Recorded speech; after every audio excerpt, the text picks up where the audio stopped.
Si vous avez envie de parler comme un natif, il n'y a pas 50 solutions. Il faut avoir un minimum de vocabulaire et notamment le vocabulaire typique, celui qu'utilisent les gens dont l'anglais est la langue maternelle. Vous ne pouvez pas l'inventer et ça tombe bien. C'est tout l'objet de cette vidéo, chers amis. On va avoir 10 colocations, c'est-à-dire des expressions typiques à connaître en anglais. Alors ceci, la partie 2, pardon. Évidemment, vous avez une partie 1. Vous la retrouvez sur cette, entre guillemets, fabuleuse chaîne YouTube, d'ailleurs, à laquelle vous pouvez vous abonner en cliquant sur le bouton rouge en bas à droite. Donc, la première, c'est to keep a secret. Bon, ça tombe bien, ça ressemble beaucoup au français. Garder un secret. Alors, to keep, ça nous donne au passé. Allez-y, vous vous souvenez ou pas? Ok, super. Kept. Et le participe passé, c'est, vous savez, la troisième colonne. Ah, ces fameux verbes irréguliers qui ne servent à rien quand on les apprend par cœur. Parce que le but du jeu, c'est de les mobiliser lorsqu'on s'exprime. She told me her plans, but she asked, oh my God, but asked me to keep it a secret. All right? So she told me her plans, but asked me to keep it a secret. Mais elle m'a demandé de garder cela secret. To keep it a secret. Alright? To set a goal. Fixer un objectif. Et celui-ci, c'est aussi un verbe irrégulier dans le sens où il ne change pas au passé. Comme au participe passé, c'est toujours set. Vous savez, vous avez le même avec to bet. Parier. C'est ce groupe de verbes qui ne change pas. So, for example, at the beginning of the year, I set a goal to read 50 books. Attention, 50. Accent tonique, c'est très important sur la première syllabe. Parce que si vous le mettez sur la seconde syllabe, la personne, elle va entendre 15, qui se dit 15. Et là, vous avez l'accent sur la seconde syllabe. Donc, faites très attention. 15, 15, 50, 50. At the beginning of the year, I set a goal to read 50 books. OK? Et pas books, books. All right? Super important, cette prononciation, c'est vraiment la colonne vertébrale de votre anglais, évidemment, à l'oral. To set a goal, fixer un objectif. OK. Easy peasy. To take a break, faire une pause. Ah, c'est pas do a pause, non, c'est to take a break. So, I've been studying for hours. On ne prononce pas le H ici. Faites très attention. I've been studying for hours. Pourquoi ce temps un peu compliqué là avec 3 formes verbales? Parce que ça se passe depuis des heures. Donc ça a commencé dans le passé, ça continue à se dérouler jusque dans le présent ou ça continue encore. Donc on utilise un present perfect progressive. Vous pouvez taper present perfect ou temps en anglais, I speak spoken et vous allez retrouver la vidéo sur les temps à tous les coups. J'en ai fait une massive de un peu plus d'1 heure qui vous explique tout ça. Mais là, je veux vraiment qu'on se focalise, si vous le voulez bien. Vous le voulez bien? Bon, vous le voulez bien, c'est parfait. Sur le vocabulaire. Mais ça ne fait pas de mal d'expliquer de temps en temps. J'étudie depuis des heures. Pourquoi? Parce qu'en plus, en français, on utilise un présent. C'est là où c'est un peu dangereux. OK? J'allais dire casse, vous m'avez compris. I've been studying for hours. I need to take a break. I need to take a break. Il faut vraiment ouvrir la bouche. To take a break. All right? Oui, je sais, j'ai l'air complètement ridicule quand je dis ouvrir la bouche, mais le principal, c'est que ça vous aide à bien prononcer. So,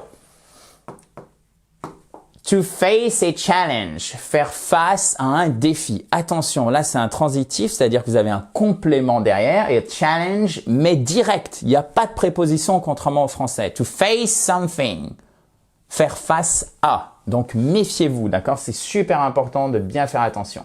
Starting a new job can make you face many challenges. Commencer un nouveau travail peut vous faire face, à de nombreux défis. Oh my goodness. Peut vous obliger, vous demander, voyez, on est obligé de rajouter quelque chose, peut vous obliger à faire face à de nombreux défis. OK? To tell the truth, dire la vérité. Et là, évidemment, c'est pas très compliqué à comprendre, mais quand on veut l'exprimer, on va dire truth. Donc, ce que vous faites, c'est que vous faites sortir la langue entre les dents du bas et les dents du haut, mais sans toucher ni les dents du bas ni les dents du haut. Truth. Essayez. Essayez avec moi, en fait, il n'y a pas de souci. Vous l'avez déjà fait? Parfait, mais on va vérifier. Truth. C'est le même que vous retrouvez, ça s'appelle le soft TH dans thin. Et moi, j'aime bien cet exemple parce que fin, et moi, je trouve que c'est un son qui est fin, vous voyez. To tell the truth. It is always better to tell the truth, even if it is hard. Il vaut toujours mieux dire la vérité, même si c'est difficile, ok? Et truth, une vérité, to tell the truth. To make a difference, faire une différence. Bon, on l'a vu, il me semble, dans la première vidéo, mais ça fait pas du mal de to review. Réviser, to review. Alright? On a vu une expression qui était très similaire. Je vous avoue que je me souviens même plus si c'est exactement la même. Volunteering in your community can really make a difference. Alors, il faut que je vous explique quelque chose. Tout ce qui est œuvre caritative en anglais, ça se dit charity. Charity work, par exemple, c'est le travail que vous faites dans une œuvre caritative, ok? C'est extrêmement développé dans le monde anglo-saxon et encore plus aux États-Unis. Donc, tout ce qui est bénévolat, ils appellent ça volunteering. C'est quelque chose que vous allez retrouver très souvent, d'accord? De la même manière que la religion est beaucoup plus prégnante, beaucoup plus se retrouve beaucoup plus dans la vie quotidienne aux États-Unis, quelle que soit la religion. Le bénévolat est aussi beaucoup plus présent dans la vie quotidienne, par exemple, d'un Américain.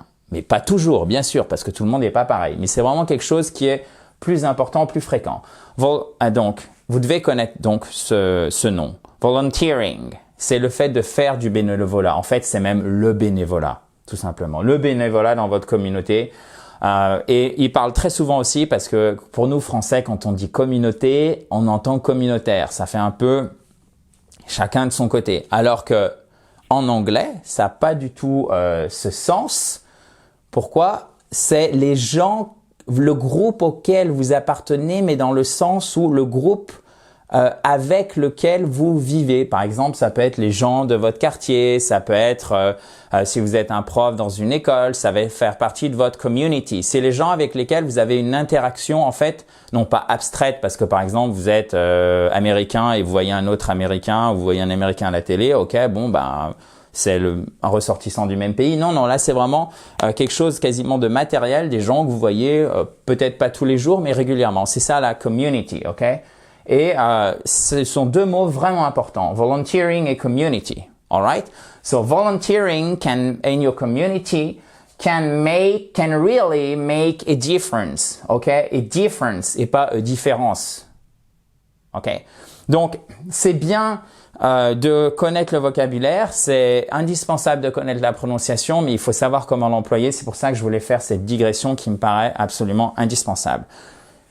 Deuxième chose que je trouve très intéressante d'un point de vue culturel, c'est la notion du risque, de la chance, de la réussite. Et en fait, derrière, vous avez la relation à l'argent aussi dans le vocabulaire. Prendre un risque, to take a chance. Donc, vous voyez l'ironie, en fait, de l'emprunt d'un mot dans le français qui est passé à l'anglais, pour faire simple. Et risque, en fait, ils l'ont traduit par chance. Parce qu'en fait, a chance, c'est littéralement une possibilité au sens neutre du terme. Ça peut bien se passer, mal se passer. Et nous, en français, comment on le traduit? Par prendre un risque. On se focalise plutôt sur le côté négatif, alors que les anglo-saxons ont une mentalité un peu différente où ils vont voir plus l'opportunité. Ok? Et ça, c'est pas une astuce marketing culturelle. Non, c'est vraiment, c'est aussi pour ça que les Américains sont un pays d'entrepreneurs. Et que la relation au succès est totalement différente. Pourquoi? Parce qu'on voit plus l'opportunité que le risque. Et on voit aussi le fait que, bon, si la personne a de l'argent, c'est parce que elle a bien fait les choses, alors que ça pourrait moins bien se passer dans certains pays. Malheureusement, vous m'avez compris, ce côté positif a aussi un côté négatif que nous, on n'aurait pas, par exemple, en France. Donc, ça s'équilibre, ok? C'est pas un débat politique, c'est super important de juste comprendre en fait la relation culturelle. Je vous donne pas une opinion, je vous explique factuellement comment, par exemple, les Nord-Américains, les Anglo-Saxons voient la réussite, voient le succès financier, et ça se retrouve dans la façon dont on traduit les choses. To take a chance. So sometimes you just have to take a chance and follow your dreams. Parfois, il faut juste prendre un risque et suivre ses rêves, vous voyez? En fait, il faut juste tenter. On pourrait le traduire comme ça en français. Et follow your dreams, suivre ses règles. D'ailleurs, fortune en anglais, qu'est-ce que c'est? C'est pour ça que je vous parlais de réussite et de chance. Encore une fois, ce n'est pas une opinion politique. J'insiste vraiment parce que je sais que je vais avoir des commentaires en dessous. C'est factuel, ça se passe comme ça culturellement. C'est la façon dont pensent les gens. C'est ni de votre faute, ni de la mienne, ou c'est pas nous qui avons décidé. Pourquoi? Parce que dans la langue anglaise, fortune, c'est à la fois le fait d'avoir beaucoup d'argent, mais c'est aussi la chance. Mais la chance où nous, Français ou francophones, ou dans la langue française, on va l'entendre, c'est-à-dire un peu la loterie, le fait que on n'a rien fait et on a eu de la chance, ou on peut avoir de la malchance. C'est aussi en anglais fortune. Vous voyez comme c'est marrant, c'est-à-dire que le mot qui signifie beaucoup d'argent, c'est aussi le mot qui est utilisé pour le fait d'avoir de la chance, ok? Et évidemment, chance, ça peut être aussi luck en anglais, lucky. Être chanceux, to be lucky. Alright? D'ailleurs, je vous donne une autre explication que je trouve intéressante. Un problème en français, donc c'est une difficulté. En anglais, on va souvent le traduire par problem. Et en fait, très souvent, ce n'est pas traduit par problem, qui est vraiment un problème et qui est dur. On va plutôt voir, là aussi, encore une fois, le verre à moitié plein et on va dire issue. Et regardez toute l'ironie. Issue. C'est exactement la même orthographe que le mot français une issue. Donc une solution. On se focalise plus sur la solution, plus sur le verre à moitié plein que sur la difficulté, sous-entendu, oh là là, qu'est-ce que ça va être dur à surmonter, d'accord? Donc ça, c'est une façon de voir les choses, c'est purement culturel. J'insiste encore une fois, ceci n'est pas mon opinion, ceci n'est pas une opinion, c'est un fait. Ça se passe comme ça. Après, on peut dire j'aime ça ou je n'aime pas ça. Ça, évidemment, je laisse libre cours à votre propre analyse. Et d'ailleurs, je ne partage pas la mienne puisque mon but, c'est de vous aider à vous améliorer en anglais, pas de vous donner mon opinion. So, vous pouvez aussi retenir comme ça en passant, fortune, c'est quoi? Luck, issue, problem, to take a chance. Chance, qu'est-ce que c'est? Chance, c'est le hasard. Et oui. Chance, en fait, on va l'utiliser pour traduire le hasard. Et attention, vous avez ce mot aussi, là, regardez l'ironie, hazard. Qu'est-ce que c'est? Ce n'est pas le hasard, c'est le danger. Vous voyez, donc le mot qui signifie hasard, on l'utilise pour dire danger en anglais. Je trouve aussi que c'est intéressant, ce glissement sémantique, ce glissement de sens. Bon. Continuons, chers amis, dans la joie et la bonne humeur. Si vous ne l'avez pas fait, vous pouvez télécharger ce PDF, tout ce cours en PDF, faire le quiz d'application en cliquant sur le i qui est en haut à droite. Si vous ne voyez pas le i en haut à droite, c'est sans doute que vous êtes sur mobile, sur tablette. Vous cliquez sur le lien juste en dessous pour le récupérer. C'est parfaitement en accès libre. Je sais que souvent j'ai des questions à ce niveau-là. C'est gratuit. Tout ce que vous avez sur la chaîne, vous voyez sur la chaîne YouTube, vous pouvez le récupérer. Il faut juste mettre votre adresse email parce qu'il faut bien que je vous l'envoie. Et après, vous pouvez y accéder. To hold a grudge. Garder rancune. Donc littéralement, être rancunier. Ce n'est pas sain d'être rancunier trop longtemps. Garder rancune, être rancunier, c'est comme vous voulez. To hold a grudge. It's not healthy to hold a grudge for too long. For too long. C'est long, le son est long, long. Alright? It's not This is not, c'est comme vous voulez, ce n'est pas. Healthy. It's not healthy to hold a grudge for too long. To hold. H. On fait bien le H ici. Parce que c'est bien d'avoir le vocabulaire, mais encore une fois, si vous n'avez pas la prononciation, vous allez être vraiment coincé, que ça soit en voyage, pour parler avec les membres de votre famille, au travail, ou tout ça en même temps. Alright? Super. Grudge, c'est la rancune, ok? Garder une rancune, être rancunier. To go on a trip. Partir en voyage. Next summer, I plan to go on a trip to Europe. L'été prochain, je prévois de partir en voyage en Europe. Alright, partir en voyage. Bon, si vous connaissez pas to go on a trip, mais le but ici, c'est de densifier, d'améliorer votre vocabulaire.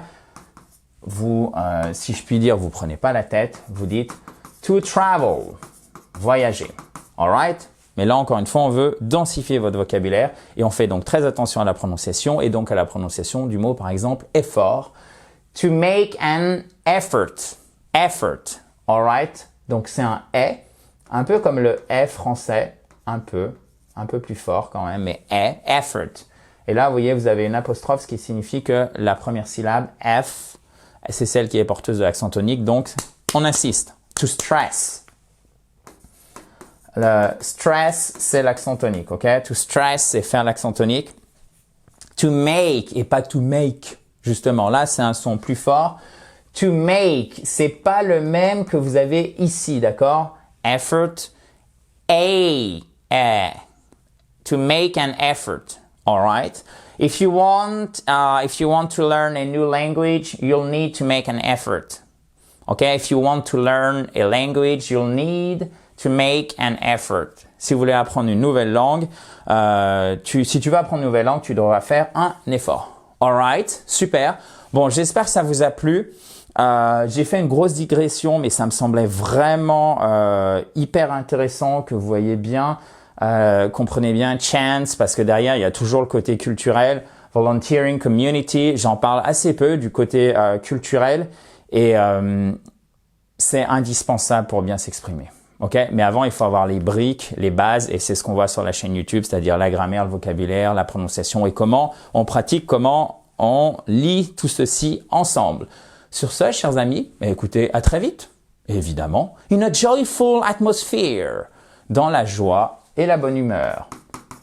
In a joyful atmosphere. All right? Talk to you very soon. Bye-bye.